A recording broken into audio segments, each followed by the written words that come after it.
Oh, hello there! So, for today's episode of Nursing Informatics 101, I, Sir Daphne Ramos, and together with my groupmates are going to present to you our created, personalized electronic health record and digital nursing care plan. So, we made this to ease the workload involved in the organization of patient data and patient care.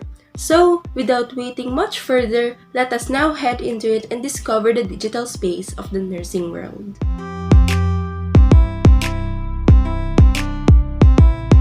As we can see here in the main page of our EHR, we have different records that we can access to see the relevant files about our patients. These are prepared by nurses and other health workers contributing to the patient care. We designed a template in which it is easily understood, having simple selections and clearly labeled buttons. As we click on the downward button, the rest of the records show up. Since we've reached the last record, which is the MD progress notes, let us now open the nursing care plan record and check on the ways on how we can innovate to simplify our work. To further wonder the digital NCP, here's my groupmate Kyla Kion. The floor is yours, Kyla. So there you go, guys. I bet our short introduction intrigued you regarding our nursing care plan. In the homepage of our NCP records, two options already pop up in the screen. We have the Add New option, which is used by the nurses when an admitted patient arrives in a different time or with a different condition. And another one which says Edit Previous, which allows the preceding nurses in shift to view and edit the previously started nursing care plans. Today, we are going to select the Add New options where we can input the case scenario. This is a blank space for the case scenario. To input, we can just type in the space. Here is our case for today. Now, it is time to make a nursing care plan. Here we go. We see here an empty template of a nursing care plan. I forgot to say in the previous tab that the number of the NCP is automatically recorded.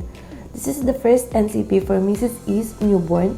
Therefore, this is labeled as NCP number 1. In this section, we can input the date started and the target date.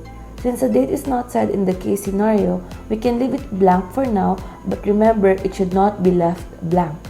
We can also input directly in the template, but to better utilize the specification of this digital NCP, we can edit in much wider section. Here, we can select the 5 parts of the NCP.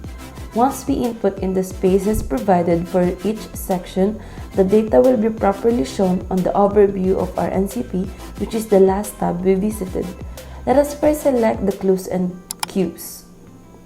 The data gathered from the assessment are placed here. We have the subjective and objective space.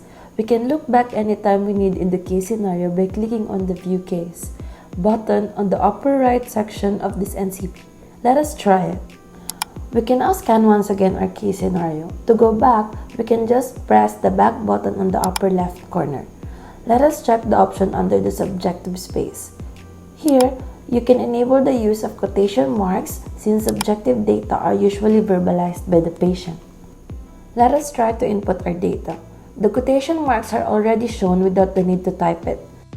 Now let us check the one in the objective space. It offers prepared labels for vital signs. This means that we just need to put values. However, in our case, we do not have any vital signs present, so we can just input what is there. Alright, there we have it. We've just seen the basics. Our groupmate William Ozaita will now tell us about the nursing diagnosis section. So for the nursing diagnosis section, a variety of options are integrated in the system of our digital NCP. Included in this are detailed organ system disorders by which we can choose from. These systems are seen when we press the pink button. Once we select, we will then be asked to select a more specific scope and condition. We can also search keywords such as, in our case, it is newborn, and then the correlated concerns are shown. Let us try to press the blue button. It gives us a selection of nursing diagnoses as listed. For our case, we can choose risk, and then the listed risk diagnoses related to newborns or neonates at 1 week are there. We can select risk for infection, and it will be written in our diagnosis space. We can now add some terms to our chosen risk diagnosis to complete it. This is personally my favorite part of our digital NCP because of the selections it gives that won't make us miss an important diagnosis. To lead you through our nursing objectives and nursing intervention section, here is Eloisa Rosaria. Take it away, Eloisa. We are done now with the cues and diagnosis. For the nursing objectives and nursing interventions, it is just normal inputting of data because the care we will have to focus and apply should be specific to our patients. The allotment for us nurses to think critically and list them benefits this type of data organization. One specification of this section is that it already gives the introductory statement. In here, it is already stated, which is at the end of the shift, the patient will. But there is a twist. This can be modified by changing and adding words to make it smart, but still having the emphasis with a color. Basing it on our case, we change it to the patient's mother instead of the patient alone because our patient is just a newborn. This part may be stabilized with its color formatting, but the written statements that will be put in the rest of the space can be written the way you want it to be for better organization. Same goes with the nursing interventions. Since it needs to be specific to the patient, it is up to us now what we need to input. In here, we just use the normal bulleted type, which is the default system of our NCP. The upward and downward arrows are essential to add more interventions that are necessary for care. Now, for the evaluation scheme and the overview of our NCP, Agatha Palo is right here. This is the last section of the NCP. Evaluation schemes are objectives of care that we need to assess if met, partially met, or unmet. Since these are just to be applied to the patient, we just need to input the same objectives. Just like the introductory statement in nursing objectives, here it can also be modified.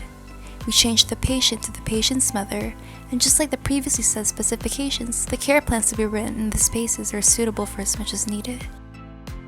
Now that we finished editing and completing our NCP, let us now see its overview. Our NCP is now complete. We can just press the downward arrows to see the rest of the plans we have put in the edit sections. Also, our system is programmed to autosave, so there would not be any problems regarding loss of records.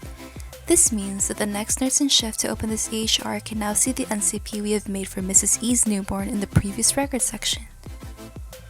As we end our presentation of our digital EHR and NCP, I hope we all learned the advantages of nursing informatics. Till our next innovative nursing trip, bye!